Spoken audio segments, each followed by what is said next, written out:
1954년 늦가을 충청도 작은 탄광촌에는 이른 바람이 불어왔습니다. 6살 은주는 마루 끝에 웅크린 채 아버지의 발소리를 듣고 있었어요. 무거운 발걸음이 대문을 지나면 집안의 공기가 얼어붙곤 했습니다. 또 술을 드셨네. 어머니의 한숨소리가 부엌에서 들려왔어요. 은주는 더 작게 몸을 웅크렸습니다. 4살 동생 현수는 이미 잠이 들어 있었고 그 작은 어깨가 고르게 오르내리고 있었어요. 아버지는 3년 전 탄광사고로 다리를 다친 뒤로 달라졌습니다. 한때는 동네에서 가장 성실한 광부였던 그였지만 이제는 하루 종일 술만 마시며 지냈어요. 병원에서는 외상 후 스트레스라고 했지만 그런 어려운 말들이 6살 은주에게는 이해되지 않았습니다. 왜 이렇게 늦었어? 아버지의 고함 소리가 집안을 울렸어요. 뒤이어 그릇이 바닥에 떨어지는 소리, 어머니의 작은 비명이 들렸습니다. 은주는 현수를 꼭 껴안으며 눈을 감았어요. 제발, 아이들이 잠들었어요. 어머니의 목소리는 떨리고 있었습니다. 하지만 아버지의 폭력은 멈추지 않았어요. 은주는 숨을 죽인 채 어둠 속에서 기도했습니다. 언젠가 이 무서운 시간들이 끝나기를, 어머니가 다치지 않기를 말이에요. 바깥에서는 바람이 창문을 흔들고 있었습니다. 탄광촌의 작은 집들 사이로 검은 연기가 피어오르고 멀리서 기차 소리가 들려왔어요. 은주는 그 기차를 타고 멀리, 아주 멀리 가고 싶었습니다. 어머니는 상처투성이 손으로 매일 빨래를 했습니다. 남의 집 빨래를 받아서 하는 일이었어요.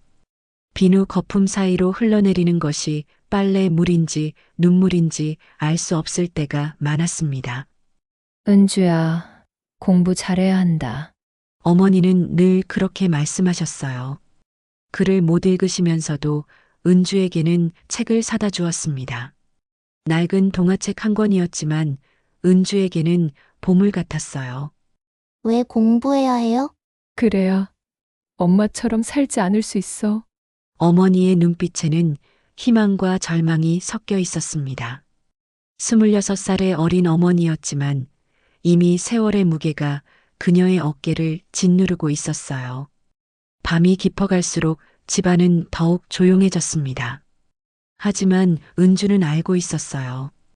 이 침묵이 진짜 평화가 아니라는 것을, 폭풍 전의 고요함이라는 것을 말이에요.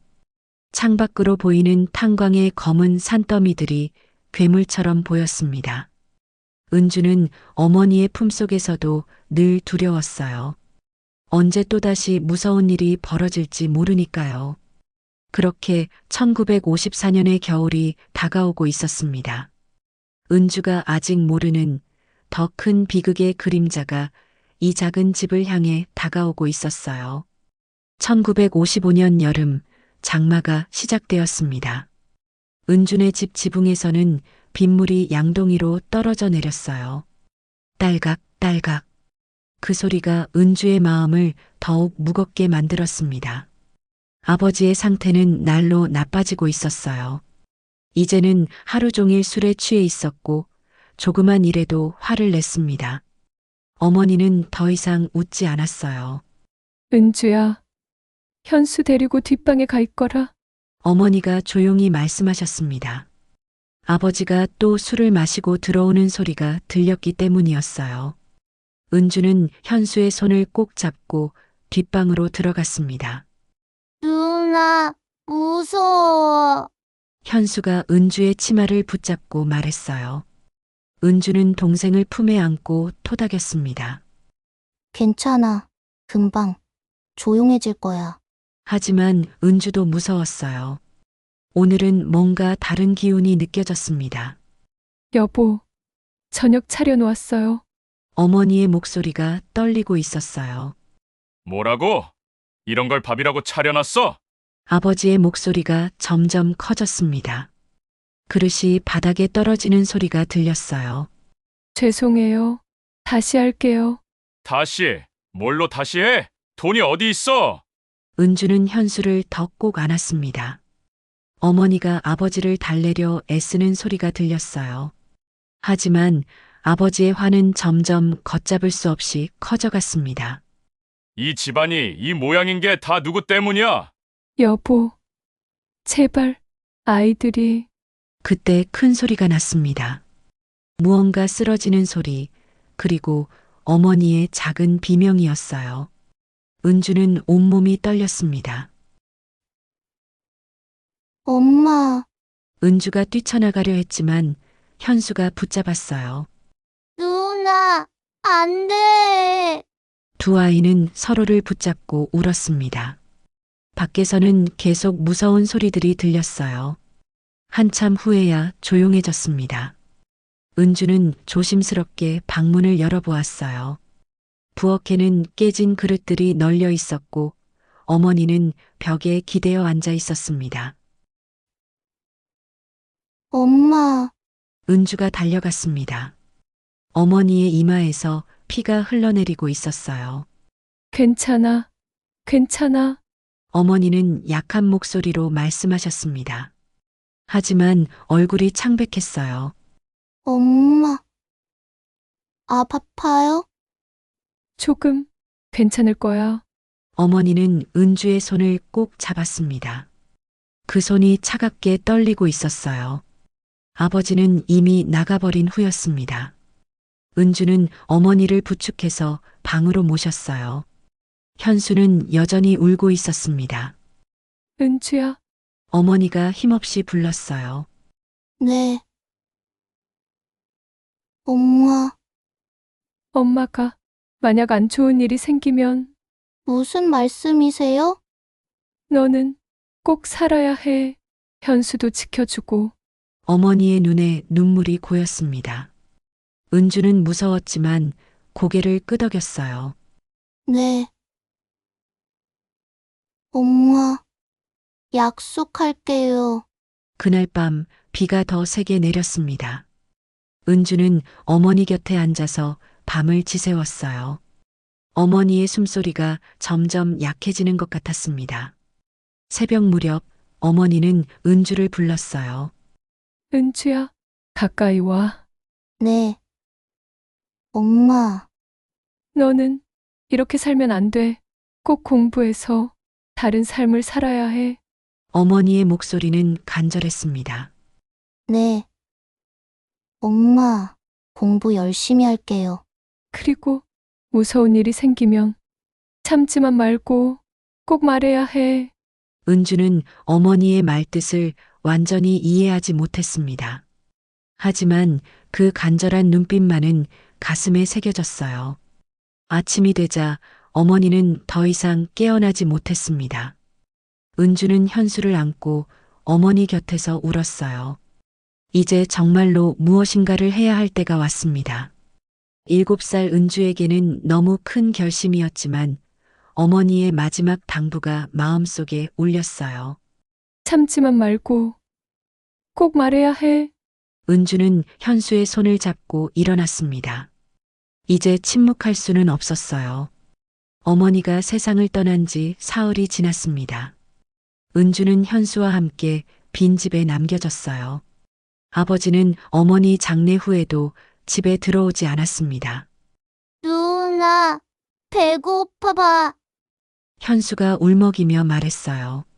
집에는 먹을 것이 거의 남아있지 않았습니다. 쌀독에는 바닥이 보였고 반찬통도 비어 있었어요.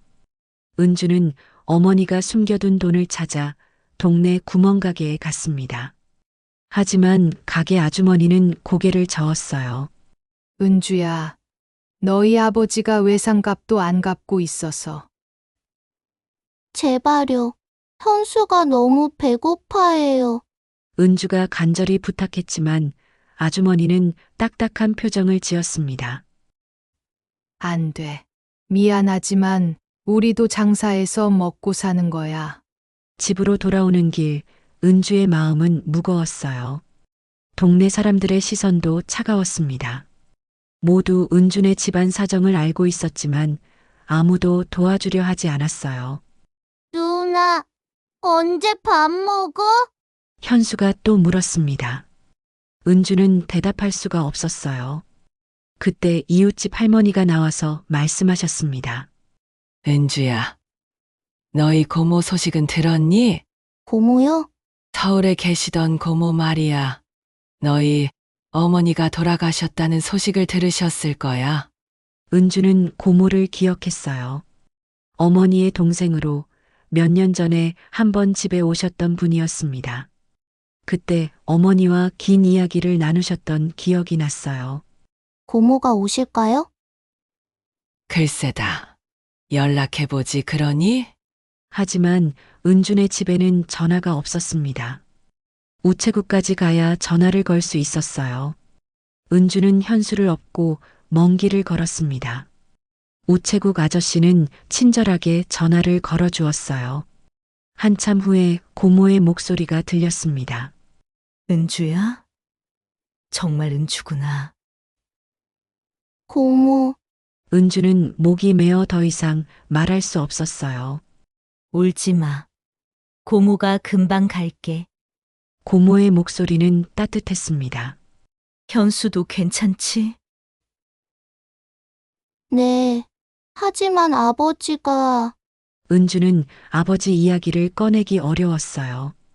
어떻게 말해야 할지 몰랐습니다. 알겠어. 고모가 내일 아침에 갈게. 그때까지 견뎌. 전화를 끊은 후 은주는 조금 안심이 되었어요. 하지만 집에 돌아가면 또다시 아버지를 만날 수 있다는 생각에 무서웠습니다. 그날 밤 아버지가 집에 들어왔어요. 술에 취해 있었지만 평소보다는 조용했습니다. 너희들 어디 갈 데 없지? 아버지가 중얼거렸어요. 은주는 현수를 꼭 안고 있었습니다. 고모가 오신대요. 은주가 작은 목소리로 말했어요. 고모? 그 여자가 뭘 할 수 있겠어? 아버지는 비웃었지만 뭔가 불안해하는 것 같았어요. 다음 날 아침 정말로 고모가 오셨습니다. 깔끔한 옷차림에 따뜻한 미소를 지으신 분이었어요. 은주야, 현수야. 고모는 두 아이를 꼭 껴안았습니다. 은주는 오랜만에 안전함을 느꼈어요. 언니는 많이 아팠겠구나. 고모가 어머니 사진을 보며 말씀하셨어요. 그때 아버지가 나타났습니다. 왜 왔어? 남의 집안일에 끼어들려고? 형부, 이 아이들을 이렇게 둘 수는 없어요. 고모의 목소리는 단호했습니다. 뭐라고? 내 자식들이야. 정말로 키울 수 있어요? 고모가 차분히 물었어요. 아버지는 대답하지 못했습니다. 서울에서 키우겠어요. 제대로 된 교육도 받게 하고. 안 돼. 하지만 아버지의 목소리에는 힘이 없었어요. 고모는 은주의 손을 잡고 말씀하셨습니다. 은주야, 고모와 함께 갈래? 은주는 현수를 바라보았어요. 동생도 고개를 끄덕였습니다. 네. 고모, 그때 은주는 처음으로 희망을 느꼈어요. 어머니가 말씀하신 다른 삶이 가능할 수도 있겠다는 생각이 들었습니다. 공부 열심히 해야 해. 이 고리를 끊으려면 공부밖에 없어. 고모가 조용히 말씀하셨어요. 그 말이 은주의 마음에 깊이 새겨졌습니다. 짐을 싸면서 은주는 어머니의 유품들을 조심스럽게 챙겼어요. 낡은 동화책, 어머니가 쓰던 머리핀, 그리고 어머니가 은주에게 주신 작은 공책이었습니다. 기차역에서 고모는 두 아이의 손을 잡고 말씀하셨어요. 이제 새로 시작하는 거야. 힘들겠지만 고모가 도와줄게.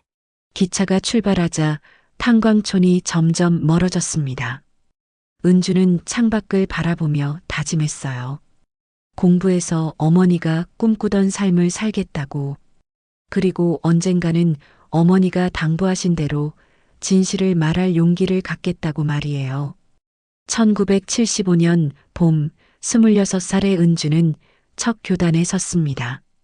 서울 변두리 초등학교의 새 교실이었어요. 아이들의 맑은 눈동자를 보는 순간 가슴이 뭉클해졌습니다. 안녕하세요, 선생님. 아이들의 밝은 인사소리가 교실을 가득 채웠어요. 은주는 떨리는 마음을 진정시키며 미소를 지었습니다. 여러분, 만나서 반가워요. 20명의 아이들 앞에 서니 어린 시절의 자신이 떠올랐어요. 고모댁에서 보낸 학창 시절, 밤늦게까지 공부하던 기억들이 스쳤습니다. 첫 수업을 마친 후 은주는 아이들을 하나씩 관찰했어요. 대부분은 활기찬 모습이었지만 한 구석에 조용히 앉아 있는 아이가 눈에 띄었습니다. 민수야, 어디 아픈 데 없니? 아니요. 민수는 고개를 숙인 채 대답했어요. 그 모습에서 어린 시절의 자신이 보였습니다. 며칠이 지나면서 은주는 민수의 상황을 알게 되었어요. 아버지가 술을 마시고 화를 내는 일이 잦다는 것, 그래서 아이가 늘 위축되어 있다는 것을 말이에요. 민수야, 선생님과 이야기 좀 할까? 방과 후 은주는 민수를 불렀습니다. 혹시 집에서 무서운 일이 있니? 민수는 한참 동안 말하지 못했어요. 그러다가 작은 목소리로 대답했습니다. 아빠가 화내세요. 많이 무섭지? 민수가 고개를 끄덕였어요. 은주는 그 아이를 꼭 안아주고 싶었습니다. 선생님도 어렸을 때 무서운 일이 있었어. 정말요? 응. 하지만 지금은 괜찮아. 너도 괜찮아질 거야. 은주의 말에 민수의 눈에 희망이 살짝 떠올랐어요. 그날부터 은주는 민수에게 특별히 관심을 보였습니다. 다른 아이들에게 들키지 않게 따뜻하게 챙겨주었어요. 점심도 같이 먹고 숙제도 도와주었습니다. 한 달이 지나자 민수에게 변화가 보였어요. 수업 시간에 손을 들기 시작했고 친구들과도 어울리기 시작했습니다. 선생님, 감사해요. 어느 날 민수가 편지를 건네주었어요. 삐뚤삐뚤한 글씨였지만 은주의 마음을 따뜻하게 만들었습니다. 선생님 덕분에 학교가 좋아졌어요. 집에 가기 싫을 때도 선생님 생각하면 힘이 나요. 은주는 편지를 읽으며 눈물을 흘렸어요. 자신의 상처가 다른 아이를 구할 수 있다는 것을 깨달았습니다. 그해 여름 은주는 민수의 어머니를 만났어요. 선생님, 정말 감사합니다. 민수가 많이 밝아졌어요. 아니에요. 민수가 원래 좋은 아이였어요. 혹시 우리 집 상황을 아시나요? 민수 어머니의 목소리가 떨렸어요. 조금은 제가 도울 수 있는 일이 있으면 언제든 말씀하세요. 혼자 힘들었는데 이렇게 신경 써주셔서. 두 여자는 서로를 이해하는 눈빛을 주고받았어요. 2년 후 은주는 결혼을 했습니다. 남편은 같은 학교 선생님이었어요. 은주의 과거를 모두 알고도 따뜻하게 받아들여준 사람이었습니다. 당신이 걸어온 길이 당신을 더 좋은 선생님으로 만든 것 같아요. 남편의 말에 은주는 미소를 지었어요. 첫째 아이가 태어났을 때 은주는 다짐했습니다. 이 아이에게는 안전한 세상을 만들어주자. 하지만 때로는 밤에 악몽을 꾸기도 했어요. 어머니의 죽음, 아버지의 폭력이 꿈에 나타나곤 했습니다. 괜찮아요? 남편이 걱정스럽게 물었어요. 조금 상담을 받아보려고 해요. 좋은 생각이에요. 함께 가요. 남편의 지지 덕분에 은주는 상담 치료를 시작했습니다. 처음에는 과거를 말하기 어려웠어요. 하지만 조금씩 마음의 문을 열어갔습니다. 당신은 생존자예요. 피해자가 아니라요. 상담사의 말이 은주의 마음에 깊이 새겨졌어요. 둘째 아이가 태어나고 은주는 더욱 단단해졌습니다. 교실에서도 더 많은 아이들을 세심하게 관찰하게 되었어요. 어느 날 새로 전학 온 여학생 수진이가 걱정되었습니다. 늘 조용하고 팔에 멍이 있는 것을 발견했기 때문이었어요. 수진아, 선생님과 이야기해볼까? 저 괜찮아요. 하지만 은주는 포기하지 않았어요. 조금씩 다가가며 아이의 마음을 열었습니다. 선생님도 어렸을 때 힘든 일이 있었어.